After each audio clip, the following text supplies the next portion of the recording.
మామిడి నా పించ ఏంది మామిడి పిక్క తతో నువ్వు వెనక కొట్టకు తాత మామిడి పిక్క కొట్టకు తాత ముందట లేస్తుంది నాది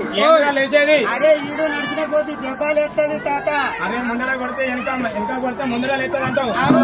ఇప్పుడు రక్తం మీద ఉండము కాబట్టి అరే ఏమి ఈనపడదు ఈడు పడ్డా కొద్ది వదిలితనం వచ్చిన కొద్ది అని అప్పుడు దెబ్బలు ఎత్తాయి అంటావు అది ఏమన్నావు ఏంటి తాత అనేది తాకుతుంది తాత బాగా నాది గట్టిగా అరే కితాబే మనం వీడికి వచ్చినాక ఏమైనా